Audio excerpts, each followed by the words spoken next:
सड़कों पर आगजनी और लॉ एंड ऑर्डर का ब्रेकडाउन देख रहे हैं और जो उग्र तेवर देख रहे हैं, उपद्रव देख रहे हैं और ये भी देख रहे हैं साथ साथ में कि पश्चिम बंगाल की सरकार इसे पूरी तरह से काबू नहीं कर पा रही है। एक तरफ ममता बनर्जी शांति बनाए रखने की बात कर रही हैं, लेकिन दूसरी तरफ उकसा भी रही हैं, भड़का भी रही हैं और कह रहे हैं वक्फ कानून का पूरी तरह से इसकी मुखालफत करेंगे। समाजवादी पार्टी हो या कांग्रेस हो, सबकी सदारत अब ओवैसी जी कर रहे हैं और ओवैसी जी करे भी क्यों ना, उनका पूरा वोट बैंक इसी पर आधारित है और उनकी बहुत सारी जमीनें, उनके सारे बिजनेस वेंचर्स, उनकी सारी कॉलेजेस और यूनिवर्सिटीज भी वक्फ लैंड पर हैं। देखिए वहां पे हालात लगातार बहुत ही गंभीर बने हुए हैं। जिस तरह से वहां 3 लोगों की मौत हुई है और जिस तरह से एक झूठे प्रोपोगेंडे के चलते हम सड़कों पर आगजनी और लॉ एंड ऑर्डर का ब्रेकडाउन देख रहे हैं और जो उग्र तेवर देख रहे हैं, उपद्रव देख रहे हैं और ये भी देख रहे हैं साथ साथ में कि पश्चिम बंगाल की सरकार इसे पूरी तरह से काबू नहीं कर पा रही है। पूरी तरह से नाकाम सरकार एक बार फिर से नजर आ रही है। इसके चलते बहुत ही जरूरी हो गया है, क्योंकि हालात इतने खराब हो गए हैं कि कम से कम 4 डिस्ट्रिक्ट्स में, अगर हम मुर्शिदाबाद की बात करें, मालदा की बात करें, नादिया की बात करें या साउथ 24 परगना की बात करें, वहां पे एफ्सपा लगाने की बात बाकायदा कही जा रही है और ये मांग भी की जा रही है और मुझे लगता है इसकी जरूरत पड़ेगी, क्योंकि पूरी तरह से एक ब्रेकडाउन हम देख रहे हैं लॉ एंड ऑर्डर का। एक तरफ ममता बनर्जी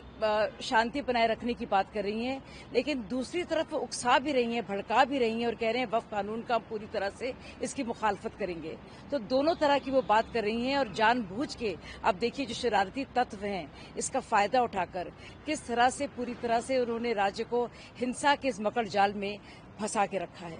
बड़ी हैरत की बात है, ऐसा लग रहा है कि पूरे समाजवादी पार्टी हो या कांग्रेस हो, सबकी सदारत अब ओवैसी जी कर रहे हैं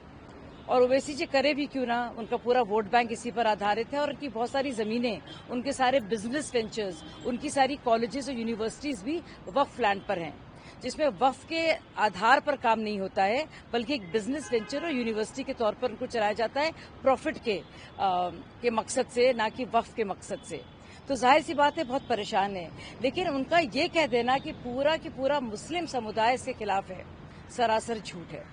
क्योंकि मुझे लगता नहीं है कि गरीब मुसलमानों को अगर पता चल जाए कि किस तरह से कुछ सामंतवादी मुसलमानों ने